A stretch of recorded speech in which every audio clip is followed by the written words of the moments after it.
Hi, my name's Dee, your Professor of Woo Woo, and welcome to Sunchild Tarot. Now it's time for our, fortnightly look at the new moon and the full moon with astrologer David Fischer. How are you doing, David? Doing good, Dee. How are you? I'm good, thanks. So, new moon in Virgo, lots of trines covering the whole sky. I'm sure all of them are positive because trines always are, aren't they? Always. Yeah, they're always so smooth. They bring a harmony, they bring goodwill amongst the people, always. Especially the ones that we are seeing here with such subtle planets that we are going to look at today. So let's dive right into it, shall we? Yeah, let's start with the most cheerful trine first. All right, yeah, that's a good one. We're going to talk about this trine between Uranus and the new moon in Virgo, as well as this trine between Mars and Pluto here, before we dive into the actual cheerful part of this conversation. We'll do the bad ones first then. Yeah. But so this is not necessarily the worst kind of combination. It would be kind of worse if you had a square from Uranus from above, maybe.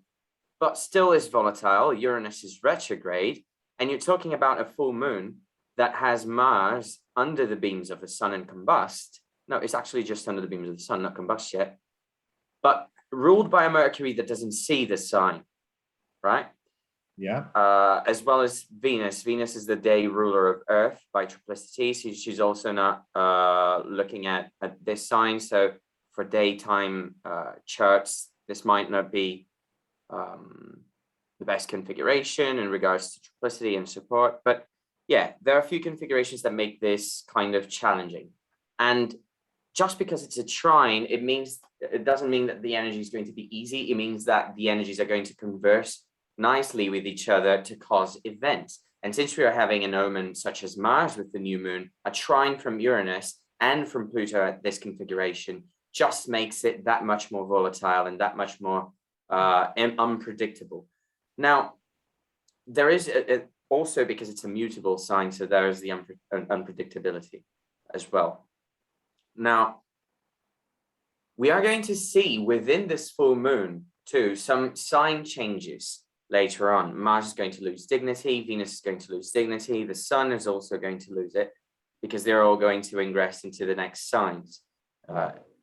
So this is suggesting, the omens around this full moon are suggesting volatility. They are suggesting instability and unpredictability. And later on, that's going to hinder some capacity to bring about all these ideas that are being planted by these other trines and air signs here. And I use this wording purposefully. The multiplicity of ideas is an air sign quality. So do you want to say something about that? No. You carry on. So I was pointing to these trines just as the more volatile factor of these equations, because I believe they just add up to the fact to the relationship between the visible planets, the outer planetary transits and configurations. There's also this opposition to Neptune that is kind of falling in the middle of this Sun, Moon, Mars dynamic. And that's also adding to the confusion and unpredictability that I was speaking of. So the outer planets, they are really, really just reaffirming the omen of having the moon with such a weakened Mars as a co-present planet.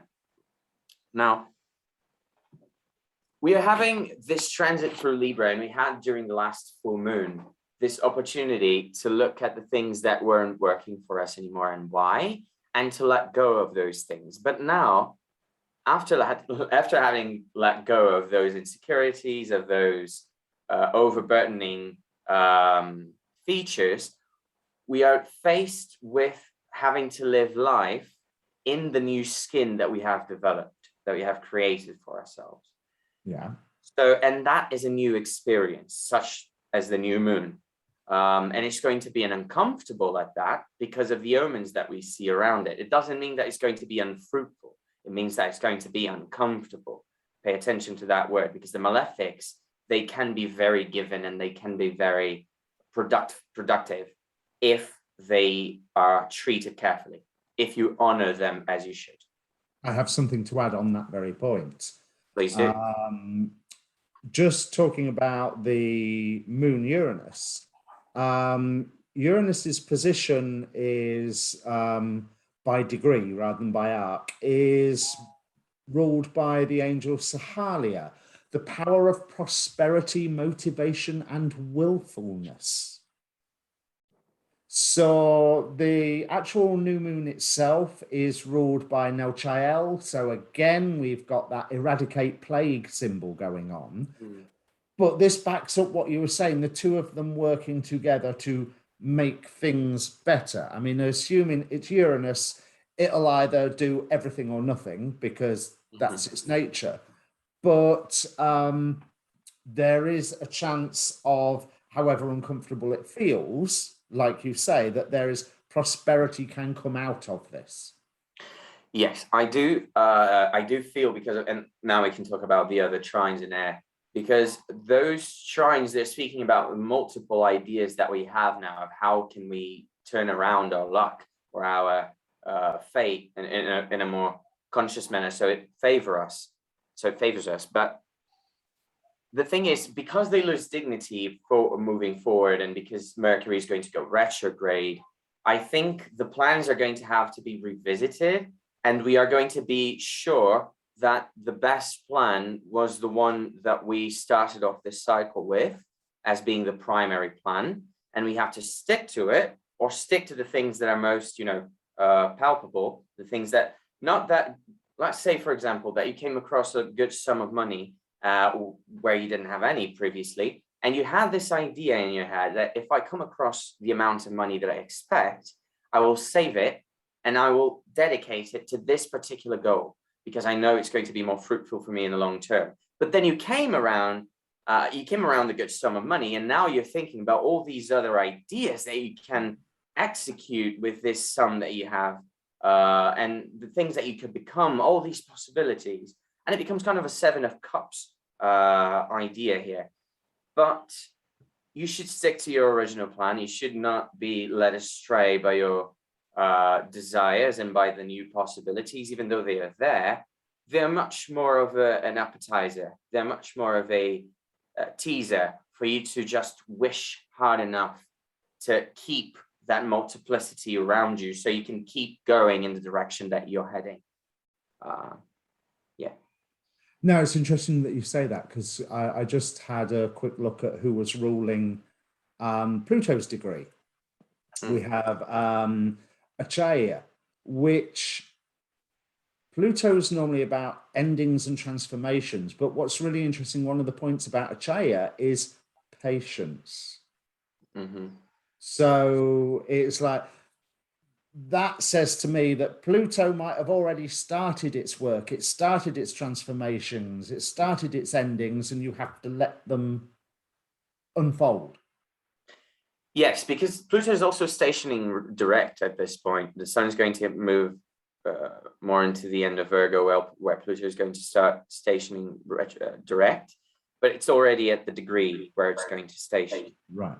So we already see this patience that you were talking about, that we are going to have with the process of things being a factor in this trine to Mars, and Mars being so debilitated. It's like Mars is aware. It's like you hearing your parents say, you should wait for this because it's going to be better if you do. I know that you want this. We are not denying that to you. You're going to get it, but you need to wait. And you are a core believer that they are trying to scam you, that they're trying to deceive you, that they're trying to stop you from achieving what you want at the time you want. Even if they are trying to work for your best, with your best interest in mind. Now, this is the kind of aspect that we are dealing with. You have a lot of opportunities, you have a lot of multiplicity going around you, maybe people around you are being very successful, and you kind of desire that success to be able to enjoy that communal experience. So we are getting over it. But do wait a few more weeks, and you're going to see that feeling is going to go away rather quickly. Not because you are going to be in a calamitous situation or anything, But because we are going to see Jupiter and Saturn stationing within this period, as well as the loss of dignity of all these inner planets, which means there are larger structures coming to a halt or focusing on particular matters that are going to define the inner workings of our society, which means our daily lives, our routines, how we live with each other, you know, on a day-to-day basis. And when that happens, you are going to see that a lot of the multiplicity that you were seeing was just this fog of Neptune trying to lead you to you know, I think this, if I run towards this direction, I'm probably going to get out of this fog faster. I don't need to be here, you know? Yeah. And then you run off a cliff. And that's basically, yeah. Okay, that sounds cheerful. But then again, you do have a lot of fertility if you just stick to the plan and keep doing the grounding work. It's a very prosperous aspect to have. Venus trine Jupiter is giving you a very good sense of which possibilities might be worked with through the support that you have around you. So you might be clear on that. Just don't get lost in any fantasies on things that you haven't planned very well. And just be very, very aware that things are not yet stable enough for you to rest and for you to be. So it's basically keep doing what you're doing. Don't make dramatic course changes. Yes, don't make dramatic course changes unless they have been a long time coming, you know, like for months and months on the making, some breakup that needs to happen. Then this is the time where it will happen, whether you take the actions for it or not, because you will see all the loss of dignity and stationing directs as things being finally kind of resolved in the larger picture of your life. So that's what also I am saying, if you have the opportunity, just retreat, and after the dignities change, just retreat, be with yourself as much as you can, try to deal with one thing at a time, and yeah, don't really rush yourself for anything, because Mars is not going to be favored, the sun is not going to be favored, and so any influences that are too hot and dry, such as Mars and the sun, might not be the best choice of action, you know? Now, on top of all of this, we have the North Node coming to conjunct Black Moon Lilith, and I think they're 3 minutes apart. Let me just 5:40 the North Node, and Lilith is 5:36. They're 4 minutes apart, so they're really. I don't know whether they're approaching or separating, but I'm not sure it makes a huge amount of difference. And what is also interesting about this is that it is right on the point of the total lunar eclipse from earlier this year in May. The one, you know, the supermoon, blood moon, flower moon. Oh my God, be careful what you wish for. And if I know it's a lunar eclipse, so you could probably take a lower window, but where are we? May to September is literally that 6 months. So it's like the last dying gasp of this eclipse point to a certain extent, but neither, let's face it, the North Node does not move fast. So it's carrying on that energy for a little while. So the North Node as hunger and Lilith as rebellion, sort of, is it possible that we could, if we're not careful, end up rebelling against ourselves and our own best plans?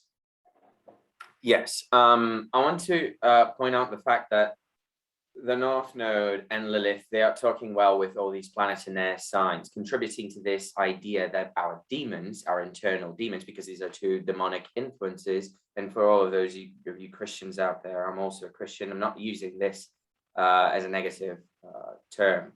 I'm using this as a lower vibration spirit kind of term, but it's also not in a degrading way to these spirits or these entities. Yeah. It's just that there are times in our lives where we benefit from listening to these energies more than not doing so. And this is a time where you have to be careful with them because you need them in order to propel you, in order to tell you what's dissatisfying for you, what's actually stopping you from achieving whatever you want. And those things are going to give you the words, the feeling of injustice, the anger and the focus to really go for what you want and to really name those things that you need in order to appease yourself and your ego. But there are circumstances here, because you see the luminaries and Mars in a square by sign to these nodes, into this point, to these points, that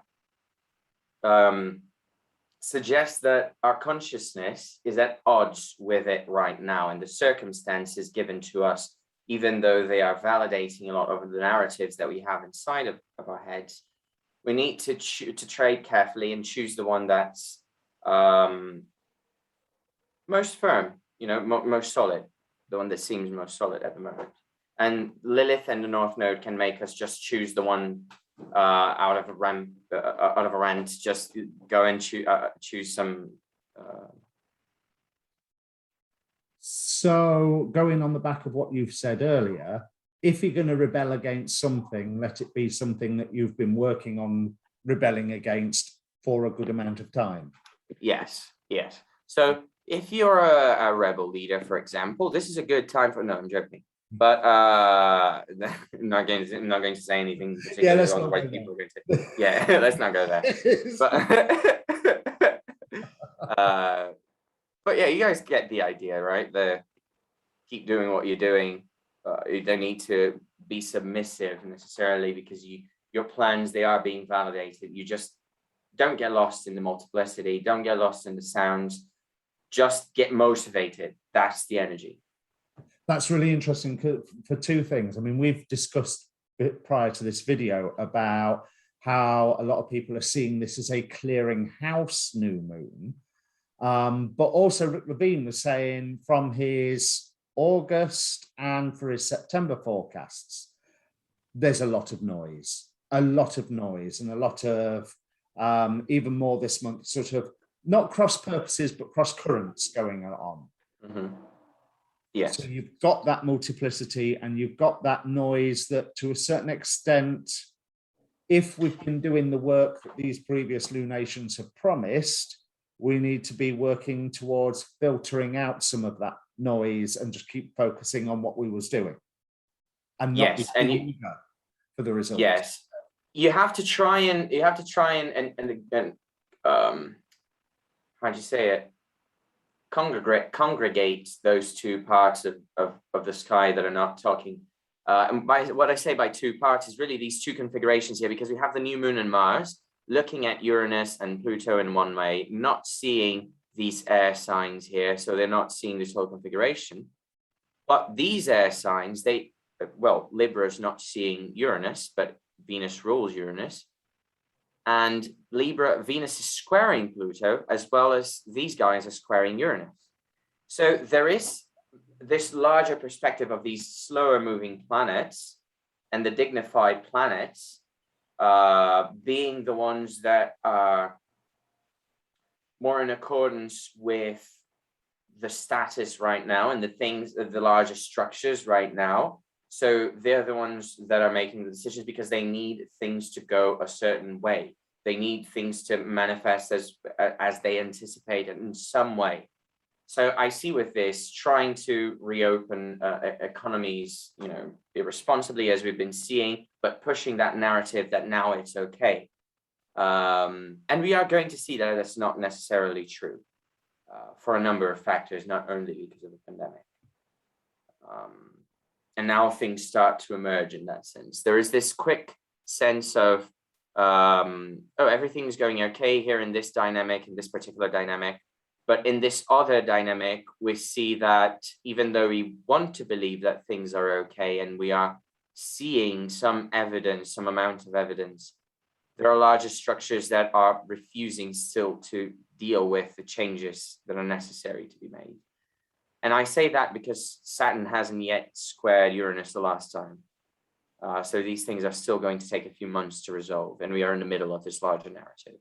So I'm going to be repetitive for a few months, talking about how we are in this process of these larger structures changing, and that being an instability factor in our daily lives. That's kind of obvious to everyone right now.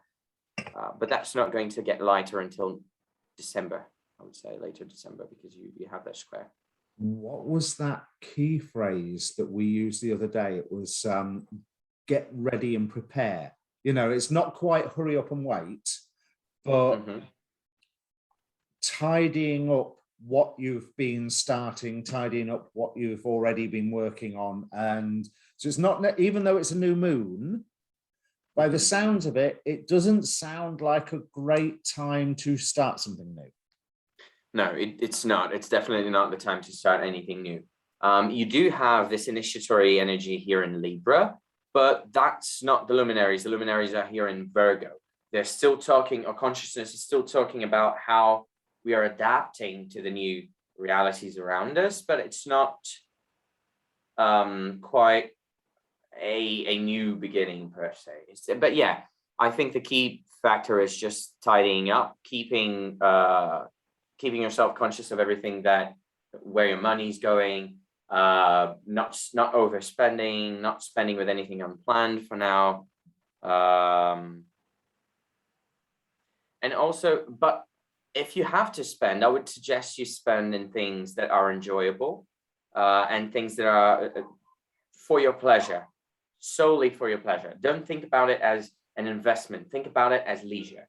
You need to. It's an investment in your leisure, if you will. Yeah. Because you have to honor this Venus Jupiter trine here. It's going to be good for you to allow these creative outlets to be clear, to be up and running, so you can work with the energies that are going to ask much more of you later on the cycle. So while Venus is still in Libra for the last few days, if you have the opportunity to travel, do so, especially with the moon here in Libra, maybe with the moon in Sagittarius, even would be a good time. Just try to get yourself out of the daily routine and of the noise that you're generally immersed in, so you can have more clarity in your thought process. So who is likely to get most affected by this new moon? I mean, I'm assuming that anybody with planets around 14 degrees of obviously Virgo, Pisces, 1, 2, 3, Sagittarius and Gemini are the ones that they're going to see the biggest effect. Yeah, this new moon is going to be squaring and opposing the other mutable signs as you named them. So yeah, that is Gemini, Pisces, Sagittarius, and Virgo, obviously. So if you have your ascendant in one of these 4 signs, know that this new moon is going to be particularly important for you, because it's affecting important areas of your chart, the pillars of your chart, if you will. If you have also a luminary such as the sun or the moon, or the ruler of your ascendant, the planet that is connected therefore to the ruler of to your ascendant sign, in one of these points, around 14 degrees, the middle therefore of one of these signs, then this new moon is also going to be impactful for you, even if it's not at one of the angles. How impactful do we mean? Well, all of these circumstances that we have named, they are going to affect you within the houses where the new moon falls. So if the 4th house is going to be home-related themes, 7th house relationship-related themes, 10th house work-related themes, career, and so on. Now, for the other modalities, for then the cardinal signs and the fixed signs, well, cardinal is going to experience, I think, the sweeter version of this whole new moon, because you have Mars going through your 12th house, for example, Libra risings. Yeah. That might not be the easiest energy to deal with, but as a Libra rising that has Venus going through your first for the past few weeks, you will be sure to feel that need for isolation, for self-retreat, for treating yourself, in other words. And that's what you should do. So I think you're going to get good opportunities for that. Fixed signs, you're going to get more of the frustration of it because you're getting directly hit by these stationings of Jupiter and Saturn, and you also have Uranus in your angles. So you might be a little more frustrated by these aspects, might be signifying things that you have to wait to achieve in the future. And you might not be so willing to give it that energy. Well, just be patient. You're generally good at keeping the same pace at things. Just keep the same pace at instability right now. That's what's being asked of you, I would suggest. So in conclusion, if you've been making changes, keep at them. If you're preparing for something, keep preparing. Don't necessarily start anything new. We're not there yet. Accept that we're not there yet. We're not going to get there yet. You know, there's the frustration of, are we there yet? But you're just going to have to put up with that, like a 3-year-old. And it's very frustrating because we can see it. It's almost like you can touch it. We have the image in our heads, and we have been validated actually by the circumstances around us in our plans for so long now. And that's why it's so frustrating, because it feels like it's right there, and it is. You just have to keep believing that it is. And I say that you have to keep believing because in a few weeks, you're going to feel like circumstances have changed, that you should leave it behind. But if right now, at this moment where you feel confident, you just keep at it, when Venus moves out of Scorpio and into Sagittarius, the sun also moves out of its stability, we're going to start seeing things more clearly.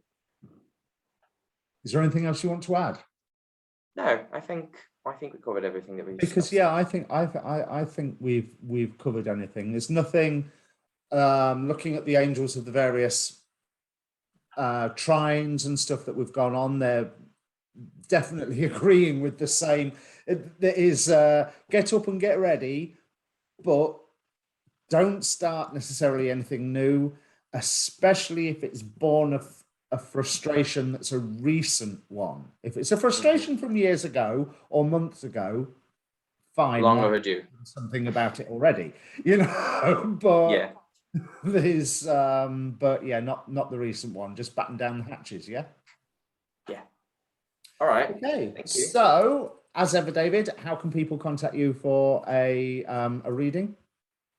Yeah, so my website is In the First Place Astrology, and you can also contact me through my Instagram at In the First Place Astrology as well. And my name is David Fischer, as you can see on the screen. I'm probably not gonna.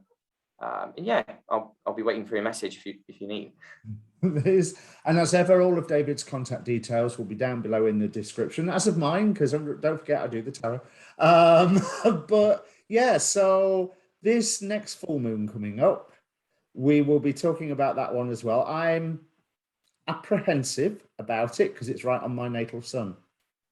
So, and I thought, oh, goody, because I love the moon. The moon's always very strong. And then I read some of the significations of that, and I thought, no, I think I'll build a cellar to go hide in.